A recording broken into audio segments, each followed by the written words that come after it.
Hola amigos, bienvenidos al repaso de la lección número 11, compartir la historia de Jesús. El texto bíblico de memoria se encuentra en 1 de Juan 5:13. Estas cosas os escribo a vosotros que creéis en el nombre del Hijo de Dios, para que sepáis que tenéis vida eterna y para que creáis en el nombre del Hijo de Dios.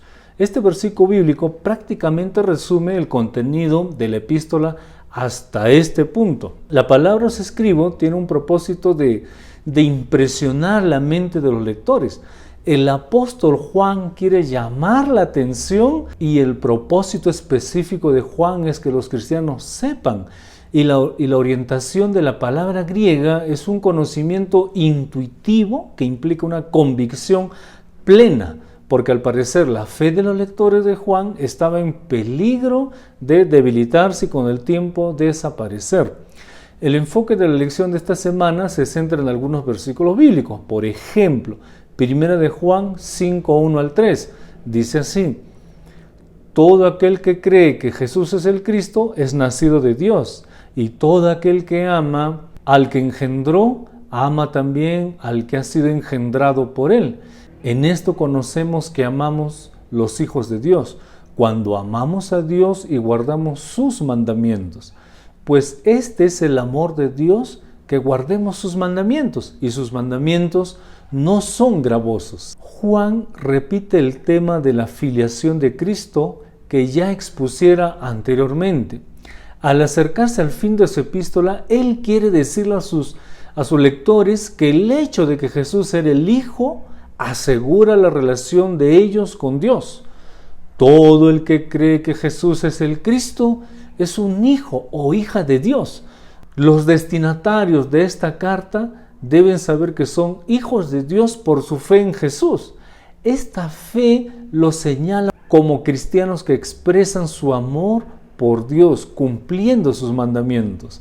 En Efesios 2:1 al 8, que es otro texto de esta semana, dice así: y Él os dio vida a vosotros, cuando estabais muertos en vuestros delitos y pecados, en los cuales anduvisteis en otro tiempo, siguiendo la corriente de este mundo, conforme al príncipe de la potestad del aire, el espíritu que ahora opera en los hijos de desobediencia, entre los cuales también todos nosotros vivimos en otro tiempo, en los deseos de nuestra carne, haciendo la voluntad de la carne y de los pensamientos, y éramos por naturaleza hijos de la ira, lo mismo que los demás. Pero Dios, que es rico en misericordia, por su gran amor con que nos amó, aun estando nosotros muertos en pecado, nos dio vida juntamente con Cristo. Por gracia sois salvos. Juntamente con Él nos resucitó y asimismo nos hizo sentar en los lugares celestiales con Cristo Jesús, para mostrar en los siglos venideros las abundantes riquezas de su gracia, en su bondad, para con nosotros en Cristo Jesús. Porque por gracia sois salvos por medio de la fe, y esto no de vosotros, pues es don de Dios. Al tratar los grandes misterios de la salvación, asuntos que el apóstol le conciernen tan vitalmente y cuyos efectos ha experimentado tan dramáticamente en su propia vida y aún sigue experimentando, le era imposible permanecer fuera de ese cuadro. El apóstol es incapaz de escribir acerca de tales cosas en forma abstracta y ajena a ellas. Por eso el apóstol señala nuestra vieja condición humana. Sin Cristo estábamos muertos. Nuestra mente se guiaba por los placeres y desenfrenos de este mundo. Estábamos guiados por el maligno. Éramos obstinados, hacíamos las cosas a nuestra manera y estábamos sujetos a la orgeteu, que es la ira de Dios. Pero gracias a la insondable misericordia de Dios en Jesús, y después de aceptarlo, hemos hallado vida en abundante, gracias a la salvación ofrecida en la cruz del Calvario. Gracias a ese perfecto ministerio, hoy podemos tener acceso al cielo. Un día Dios hizo un milagro en nuestra vida y pudimos tener fe. La fe es un vinculante que nos lleva a Jesús y la salvación que experimentamos es solo por los méritos de Jesús. Otro texto bíblico que estudiamos en esta semana, Marcos 5, 15 al 19. Vienen a Jesús y ven al que había sido atormentado del demonio y que había tenido la legión sentado, vestido y en su juicio cabal, y tuvieron miedo. Y les contaron los que habían visto cómo le había acontecido al que había tenido el demonio y lo de los cerdos. Y comenzaron a rogarle que se fuera de sus contornos. Al entrar él en la barca, el que había estado endemoniado le rogaba que le dejase estar con él. Mas Jesús no se lo permitió, sino le dijo: vete a tu casa, a los tuyos, y cuéntales cuán grandes cosas el Señor ha hecho contigo y cómo ha tenido misericordia de ti. Dios hizo un milagro en la vida del endemoniado. El pequeño espacio de tiempo que pasó con Jesús debe haber sido vital para él. Sí, le generó una emoción tan grande en su vida. Cuando vio que estaba entrando en la barca, listo para partir, comprendió que iba a quedarse separado de aquel que le había restaurado la salud mental y le había devuelto la paz del alma. Quizá por el momento temieron que su ausencia pudiera significar el retorno del demonio, lo que sin duda temía más que la muerte misma. De todos modos, quería permanecer con Jesús, pero no se lo permitió. Jesús hizo lo que era mejor para todos. Los endemoniados sanados necesitaban proclamar lo que Jesús había hecho por ellos. Y los habitantes de Decápolis necesitaban el ministerio de estos hombres. Y este hombre sanado comenzó a proclamar, y muchos en Decápolis creyeron y aceptaron el nombre de Jesús. Otro texto bíblico, Hebreos 10, 19 al 22.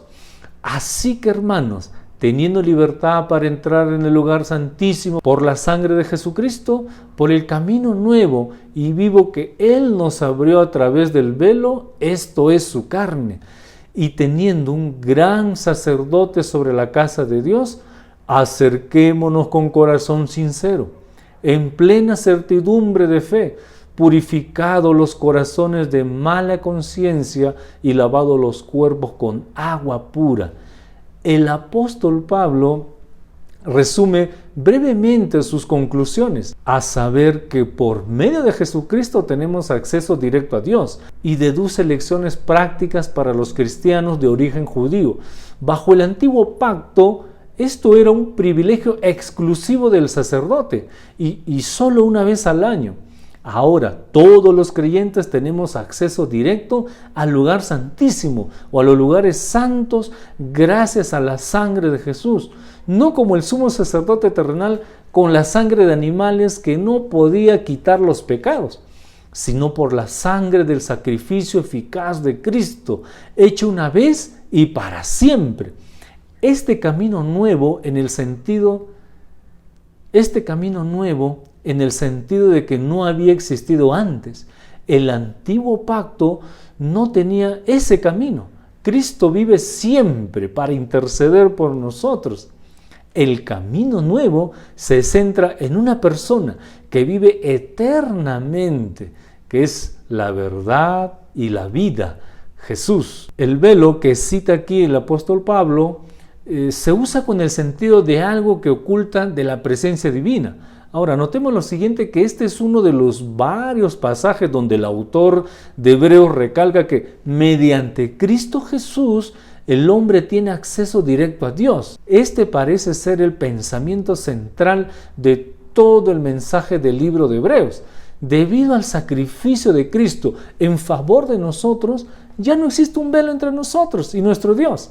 Nuestra esperanza, nuestra única esperanza, penetra hasta dentro del velo, donde Jesús entró por nosotros como precursor.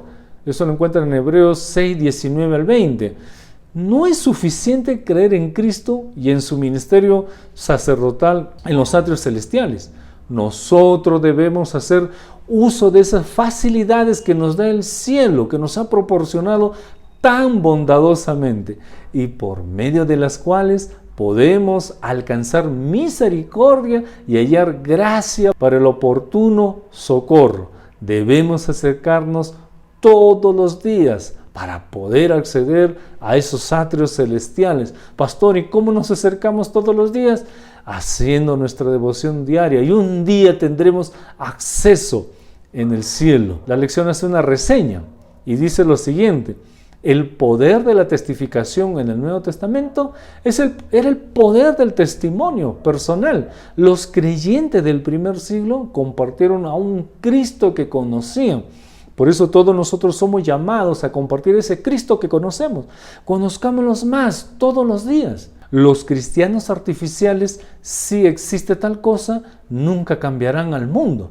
Cuando Cristo habita en nuestros corazones a través del ministerio, Dios comienza a obrar en nuestras vidas maravillosamente a través del Espíritu Santo.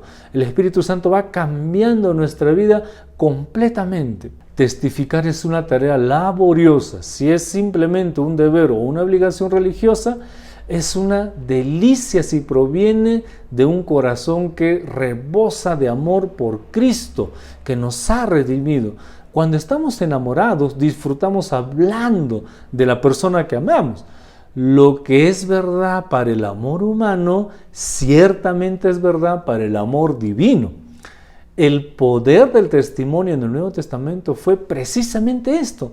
Los creyentes compartían espontáneamente un Cristo que amaban. Testificar no era un requisito legalista, era la respuesta del corazón al sacrificio hecho por Jesús allá en la cruz. En la lección de esta semana redescubriremos cuán poderosos son nuestros testimonios personales con el fin de influir en otros para Cristo. El poder transformador de nuestro testimonio personal no es lo malo que fuimos o lo bueno que somos ahora. Se trata del Cristo que vino a este mundo maldito por el pecado, en una misión redentora de amor para salvarnos. Podemos testificar con seguridad no por quienes somos, sino por quien es Él. Ahora, la lección hace un comentario también. En Efesios 2, el apóstol Pablo describe el cambio que tiene lugar cuando un individuo acepta a Cristo. Él declara que anduvimos en otro tiempo, siguiendo la corriente de este mundo. En Efesios 2:2, todos nosotros vivimos en otro tiempo, en los deseos de nuestra carne, haciendo la voluntad de la carne y de los pensamientos, y éramos por naturaleza hijos de la ira. La expresión hijos de la ira simplemente significa que somos por nuestra propia naturaleza pecadores y merecedores del juicio o ira de Dios. El profeta Jeremías afirma que engañoso es el corazón más que todas las cosas y perverso, Jeremías 17:9. Isaías agrega que incluso nuestra así llamada justicia es como trapos de inmundicia. En Isaías 64:6, la razón por la cual nuestra justicia se describe como trapo sucio es porque proviene de un corazón contaminado por el pecado. Sin Cristo estamos irremediablemente perdidos en la esclavitud de nuestra naturaleza pecaminosa. Pablo continúa su discusión sobre el plan de salvación al declarar que Dios, que es rico en misericordia, nos dio vida juntamente con Cristo y nos resucitó, y así mismo nos hizo sentar en los lugares celestiales con Cristo Jesús. En Efesios, eso lo encontramos en Efesios 2:4-6. Él nos ha salvado por su gracia, no por nuestras obras. Todo proviene de gracia. Por su gracia nos perdona la culpa del pecado y nos libra de las garras del pecado. Por su gracia nos salva del castigo del pecado y nos libera del poder del pecado. La salvación es por gracia, que nos libera de la condenación del pecado y de la esclavitud o del dominio del pecado. Nosotros que una vez estuvimos muertos en delitos y pecados, ahora estamos vivos en Cristo. La expresión usada en Efesios 2:5, nos dio vida, significa un renacimiento. En Cristo es como si estuviéramos naciendo de nuevo, comenzando otra vez, de nuevo, con una nueva identidad en Cristo, un nuevo comienzo y un nuevo poder en Cristo. Con este nuevo caminar en Cristo, somos hechura suya, creados en Cristo Jesús para buenas obras, las cuales Dios preparó de antemano para que anduviésemos en ellas. En Efesios 2:10. La palabra griega para hechura es poema. De ella obtenemos nuestra palabra castellana, poema. Cuando Cristo nos recrea para la gloria de su nombre, escribe un poema en nuestra vida a través de las buenas obras que su Espíritu nos da poder para hacer ante todo el universo. Y ahora pasando al tema de la gracia para todos, la lección menciona que aquí tenemos noticias increíblemente buenas.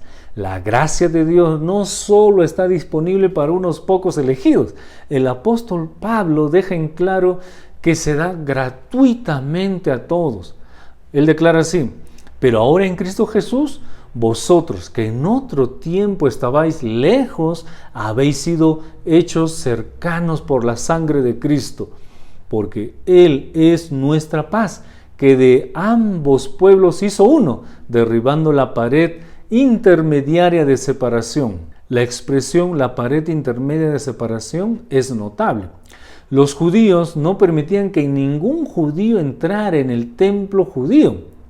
Había una barrera de piedra de 1,5 metros de altura, con 13 grandes piedras escritas en griego y latín, advirtiendo a los gentiles o extranjeros que si procedían más allá de este recinto exterior del templo, lo harían a riesgo de su vida. Interesante. El historiador judío Josefo describe esta advertencia claramente. Había una partición hecha de piedra. Su construcción era muy elegante sobre ella. Se alzaba columnas a la misma distancia entre sí que declaraban la ley de la pureza, algunas en griego y otras en letras romanas, que ningún extranjero debería entrar en ese santuario. Los gentiles no tenían acceso a la presencia de Dios en el santuario judío. Cristo cambió todo eso. Su gracia proporciona acceso directo al Padre. Todos los que por fe reciben la salvación que Él ofrece tan libremente, tendrán entrada a su reino. Todos somos bienvenidos al reino de los cielos. El evangelio es para todos, la salvación para todos. El perdón, la misericordia, la clemencia, la gracia son para todos los creyentes en el Nuevo Testamento en adelante. Los creyentes del Nuevo Testamento comprendieron la maravilla de su gracia y no pudieron guardar silencio. Ellos entendieron la seguridad de la vida eterna en Cristo. Vivieron para contar la historia de su abundante gracia. A medida que comprendemos el significado de su gracia, nosotros también vivimos para contar su historia. Ahora, la lección comenta sobre lo siguiente: la gracia que nos cambia. La gracia nos cambia. Santiago y Juan, conocidos como los hijos del trueno, fueron transformados por la gracia. Uno no llama a alguien hijo del trueno porque tiene una disposición suave, pasiva y relajada. Santiago y Juan eran dínamos que fácilmente podían ponerse nerviosos o impacientes. Eran altamente competitivos, buscaban puestos en el reino de Cristo. El amor sacrificial de Cristo los cambió. En el centro mismo de su ser, Santiago finalmente fue martirizado y Juan, que vivió hasta los 90 años, nunca se cansó de contar la historia de amor que cambió su vida. Un escritor dijo: Juan escribió con su pluma embébida en el amor. Juan fue cambiado por el amor y tenía que contar la historia del amor de Jesús. Por ejemplo, el apóstol Pablo agrega lo siguiente: el amor de Cristo nos constriñe, 2 Corintios 5:14. En otras palabras, el amor de Cristo nos impulsa, nos motiva, nos obliga a contar la historia de la salvación.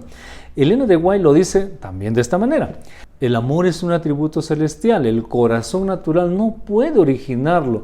Esta planta celestial solamente florece donde Cristo reina en forma suprema. Donde existe amor, allí hay poder y verdad en la vida. Dios hace el bien y solo el bien a los que tienen el amor que lleva el fruto de sanidad y finalmente reciben la vida eterna. Contar la historia de Jesús es contar la historia de cómo su gracia ha obrado en nuestra vida. Testificar no es un don espiritual dado a unas pocas personas. Es la función, la misión de todo cristiano. Simplemente di lo que Cristo ha hecho por ti. Comparte con otros la paz que has encontrado en Jesús. Diles cómo Cristo te dio un propósito en la vida. Ora por oportunidades para decir a los que te rodean la alegría que tienes al seguir a Jesús. Diles cómo te aferraste de sus promesas por fe y descubriste que eran verdaderas. Comparte respuestas a tus oraciones. Comparte respuestas a tus oraciones o promesas bíblicas que sean significativas para ti. Te sorprenderás cómo responderán los demás a una fe genuina. En una lección anterior mencionamos a los endemoniados. Solo imagina el poder de su testimonio al compartir lo que Cristo había hecho por ellos. ¿Quién podría argumentar contra un testimonio tan real? Las vidas cambiadas son el testimonio más poderoso posible. Hay quienes argumentan en contra de lo que crees, debaten tu teología, pero pocas personas discutirán sobre tu testimonio.